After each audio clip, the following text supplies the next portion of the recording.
So basically এটা হচ্ছে একটা passive RC high pass filter.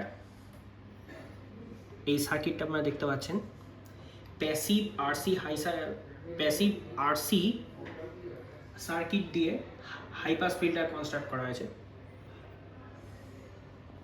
এটা হচ্ছে ফাংশন জেনারেটর, যার ইনপুটটা এখানে লাগানো হয়েছে। আর দুটো চ্যানেল আছে, চ্যানেল ওয়ান হচ্ছে আউটপুটে দেওয়া হয়েছে, চ্যানেল টু হচ্ছে ইনপুটটা। না, আমি ঠিক ভুল বললাম, চ্যানেল টু হচ্ছে আউটপুট আর চ্যানেল ওয়ান হচ্ছে ইনপুটে লাগানো হয়েছে। সো দেখতে পাচ্ছেন চ্যানেল ওয়ান, চ্যানেল ওয়ান হচ্ছে এরকম, আর চ্যানেল টু। তো হাই পাস ফিল্টার বোঝাই যাচ্ছে যে যখন ফ্রিকোয়েন্সিটা একদম কম, মানে 0.11 কিলো হার্জ, 0.11 কিলো হার্জ যখন ফ্রিকোয়েন্সি, একটা সাইনোসয়েড ওয়েভ নিয়েছি, তখন কিন্তু একদম মানে সিগন্যাল পাসই করছে না, মানে একদম অলমোস্ট সিগন্যালটাকে অ্যাটেনুয়েট করে দিচ্ছে।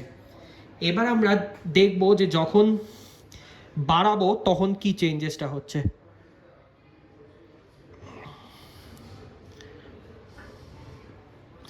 এবার কিন্তু আস্তে আস্তে আমরা মানে ফ্রিকোয়েন্সিটা বাড়াতে চলেছি।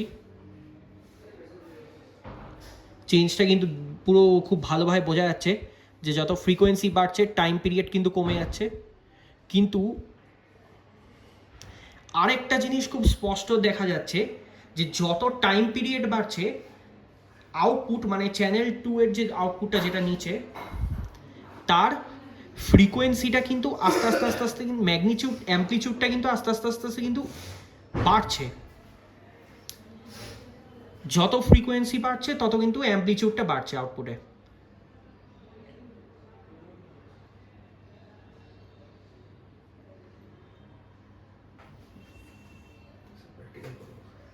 তোমাদের কোন এক্সপেরিমেন্ট আছে? স্যার আমাদের আছে হচ্ছে